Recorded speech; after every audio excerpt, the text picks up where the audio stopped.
What's up, Digidestins? This is Kyle D, better known as RideMyAvatar, and today we're going to be going over none other cards you should be grabbing for Bt-10, the decks that are going to be more competitive-wise. The rest kind of just float down the river a bit. I can't really give you full-on breakdown of those, but without further ado, hopefully you guys like the video. Hit that subscribe button if you're new to the channel, and without further ado, stay safe, stay healthy. Let's dive into this video. So this time, I'm kind of doing this a little bit differently than I normally do. This time, I'm going to go over the main decks, and then I'll just mention honorable mentions at the end. So without further ado, first main deck we're going to be looking at is the Shoutmondeck. Obviously, it's one of the best decks. Most of it is self-contained, but here are some decent tech cards that can actually help the game's strategy. First off, Tie, because of the extra security checks, applies more pressure when you swing in with ×4, and applies more memory consistency because it'll set you to 3. But those extra security checks can clear out and help you out win game. I've seen a list play this because of that jamming could help it so that the only way it's dying is through options, and that's a really plus there. What I noticed is also Megadeth was being played, and that's usually for people that don't have Tie in their deck, and that's because they're focusing on Christopher, or I forget how to pronounce his name, but Megadeth plus, it can be easily realized because Jeremy plus Christopher equals Megadeth very easily, and if it's hidden security, it removes a decent threat off the board. I noticed Gravity Crush is being played to extend their plays. Sometimes they just need an option if they're especially getting their tamers removed consistently, and you have a way of getting your hand. A Gravity Crush can just get you there and win you the game. A Delicate Plan is just if you're facing option-heavy combos.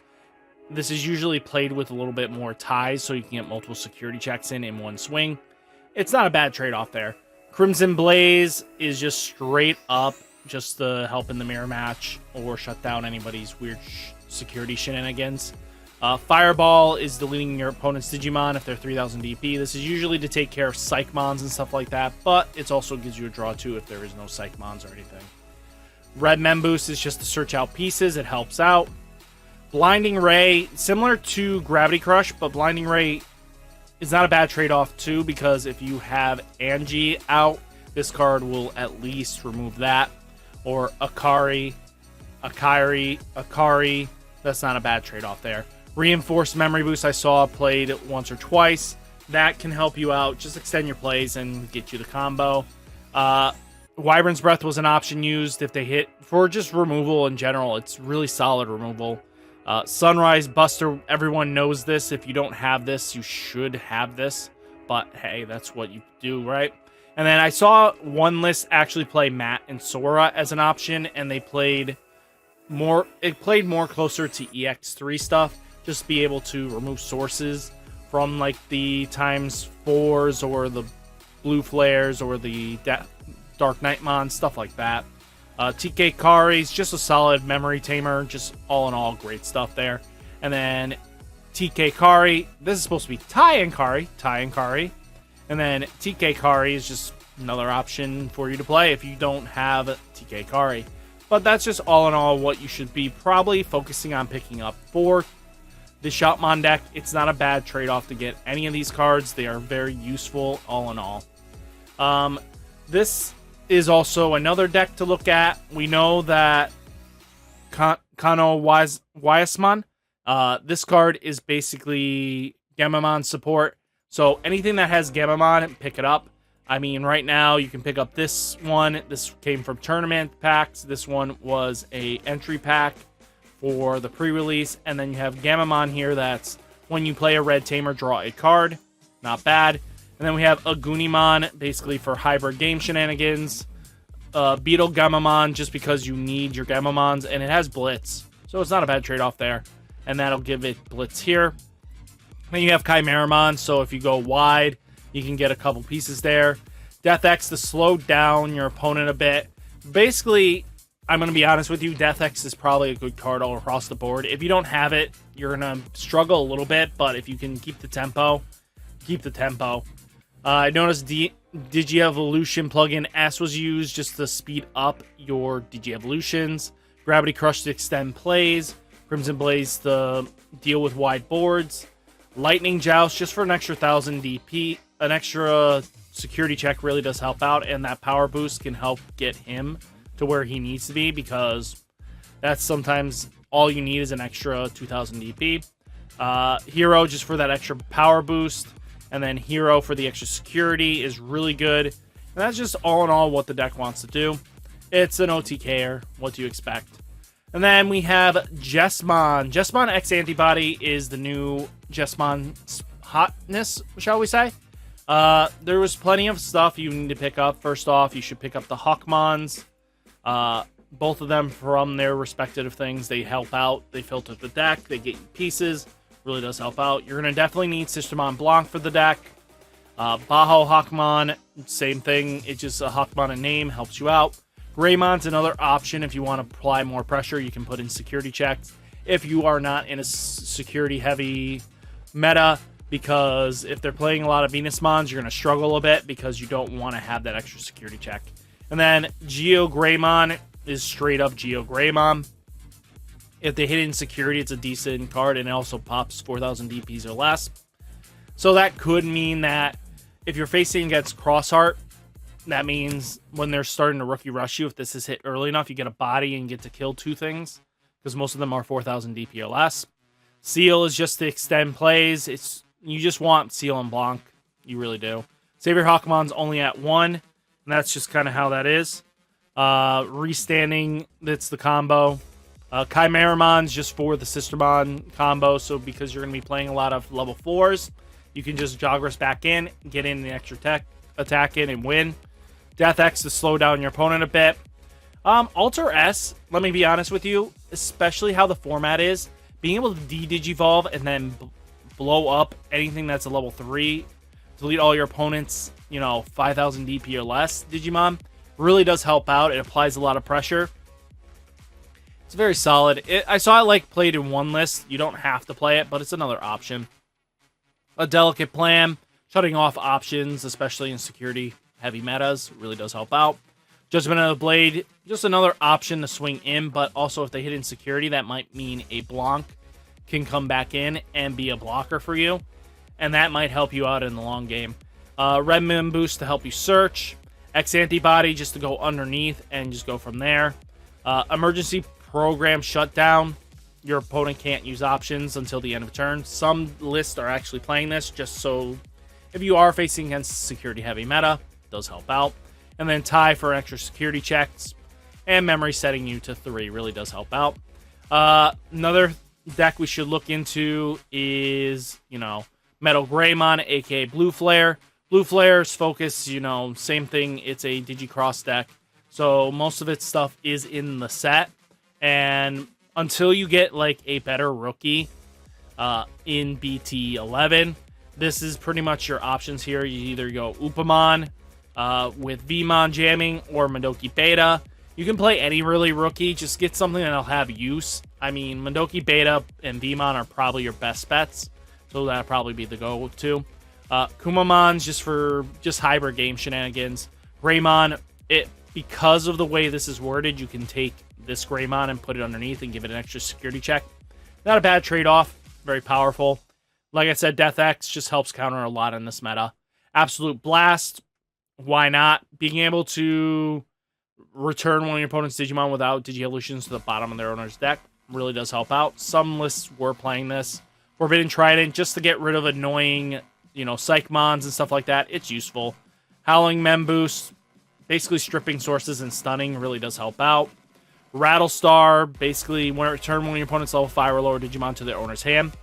And then if your opponent has 3 or more Digimon play, return one of your opponent's Digimon to the bottom of the owner's deck instead. Trash all Digievolutions. This helps you not die. If they hit it, it's not a bad trade-off. Innocent Blizzard, that, trashing the bottom Digievolution cards of all your opponent's Digimon, then up to one of your opponent's Digimon with no Digievolution cannot attack or block until the end of turn. So, that's not bad.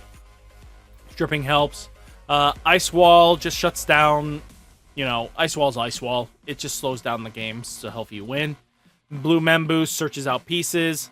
Hammer Spark, just that game 1 memory. Kaida's Breath is returning Digimon to their owner's hands. Some people play it. Sora Joe, just very powerful card for Blue Flare. And that's about it. It's just because that being able to strip the sources and then be able to gain 2 memory really does help out. Yellow Sakuyamon really got some decent support headway here with a Maiden Mode. Maiden Mode's also splashable, and so is like Venusmon, so they both kind of fit in this category. But Sakuyamon Maiden Mode definitely got a boost here. So if you want to play this super rare here, you should pick up anything that was from EX2 and be ready for it, because all these plugins are very important to the way the deck plays. You know, plug-in A, plug-in D, plug-in S, and then blue card is not a bad trade-off too. No, it wasn't blue card. I didn't want blue card.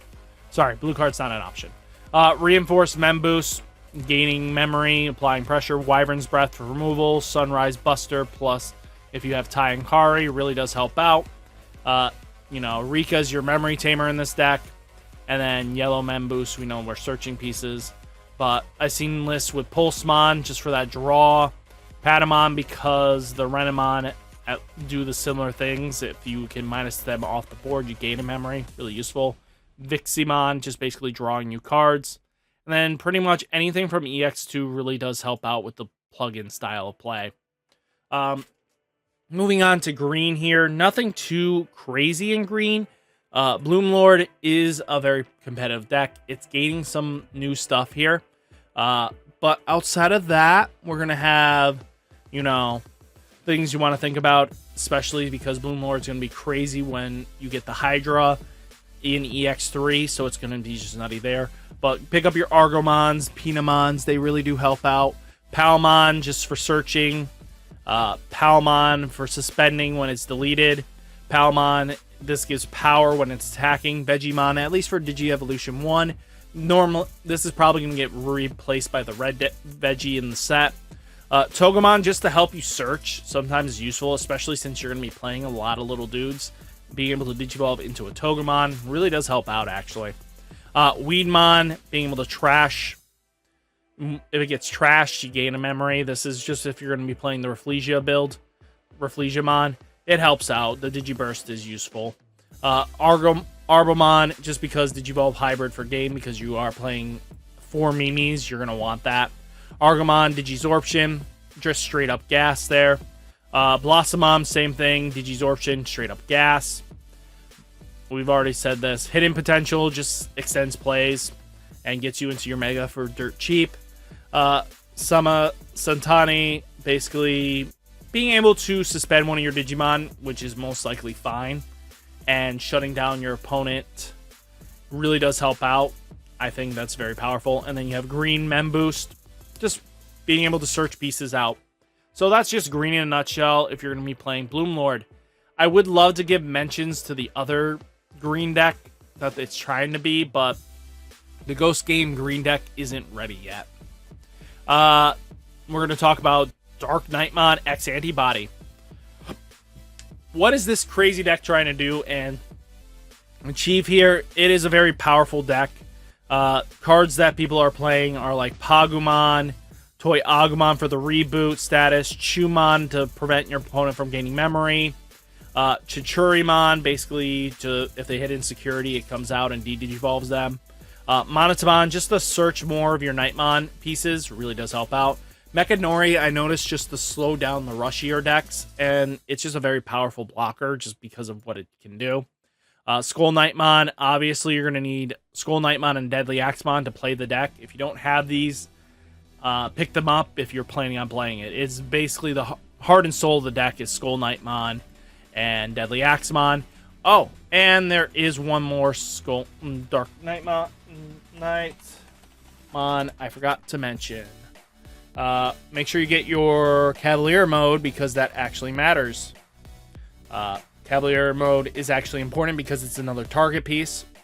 Grumblemon hybrid game status. Dark Knightmon, just another level 5 for you to use. Death X, it's good in this format regardless. Omnimon Zawart can really do some nutty stuff because at least when you get to play this Dark Knightmon again through Zwart, you get to get sources back, and then even the other one, you get to use pieces from your hand, and it can do some crazy shenanigans like that. So they're all on plays, and their effects activate, so that's important. Ultimate Flare, if they hit Insecurity, de-digivolve their stuff. Iron Fist Onslaught for popping. Pride Mem Boost. Obviously, you need this for the deck. Kongu slows down your opponent. And being able to negate recovery really helps out. Black Mem Boost, you know the drill here. Searching out pieces you need. Calling from Darkness to cycle back your Dark Knightmon X antibody, because if you mill too many of them, you're going to be stranded without it. Izzy's just very powerful, being the reveal, the tops, and most likely you're going to hit unless you'll usually play this for 3 unless you hit your Omnimon Zwart, if you're playing that, or any purple option. Izzy Joe, basically gaining you extra memory, really does help out. Analog Youth for milling, and that's just basically what you want to do here. Next deck we were going to talk about is Minerva Mon. Minerva Mon's very interesting, this set. It is a loop deck in itself. I forgot Lilith Mon. Give me a sec. I am slipping. Sorry about that. I feel bad. I shouldn't be slipping this bad. Lilith Mon, where are you?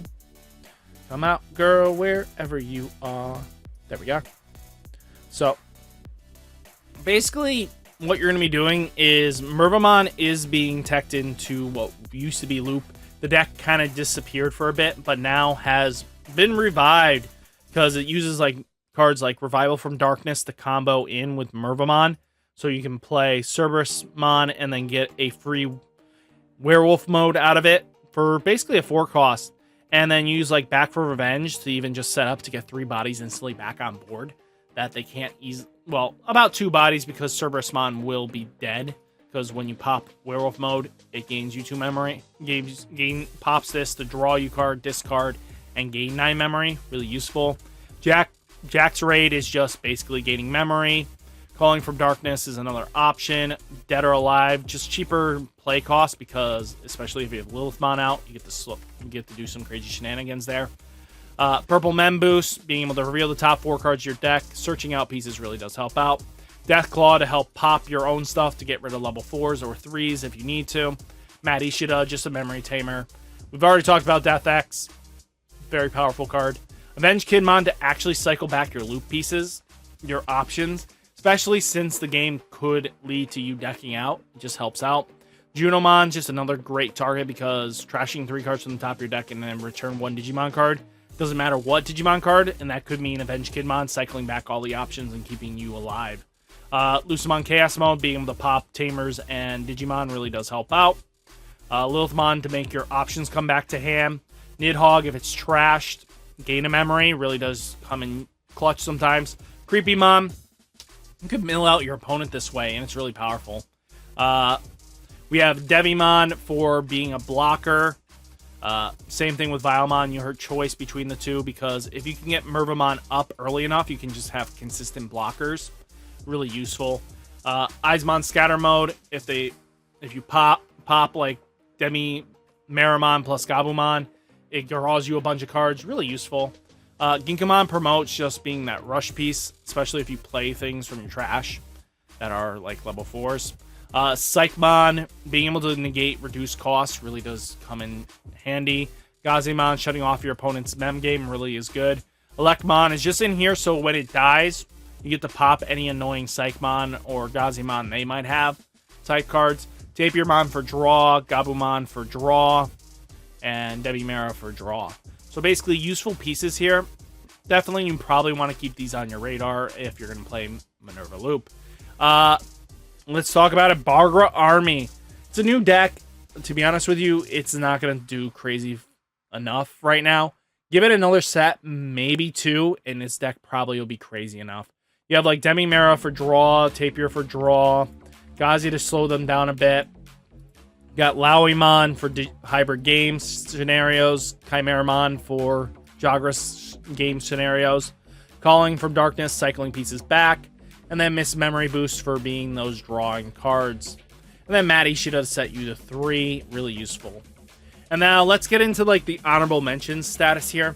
So these are decks that didn't really gain much in the way. Yes, I did give Loop a little more love than I probably should have, but Loop hasn't seen much play and most people aren't really knowing what Loop does.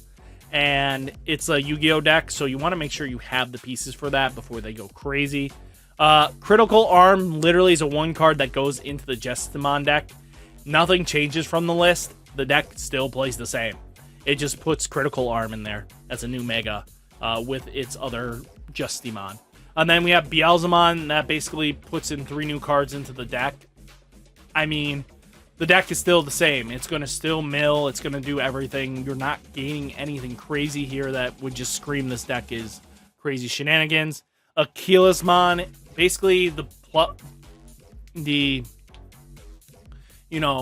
Pulsemon support just got a little more better. Yellow Pulsemon with, that whole line on both sides. Just very useful to use him. He's not a bad card. Venusmon is just splashed in any security control deck. You're going to find this format. I'm going to be honest with you. It doesn't have its own deck.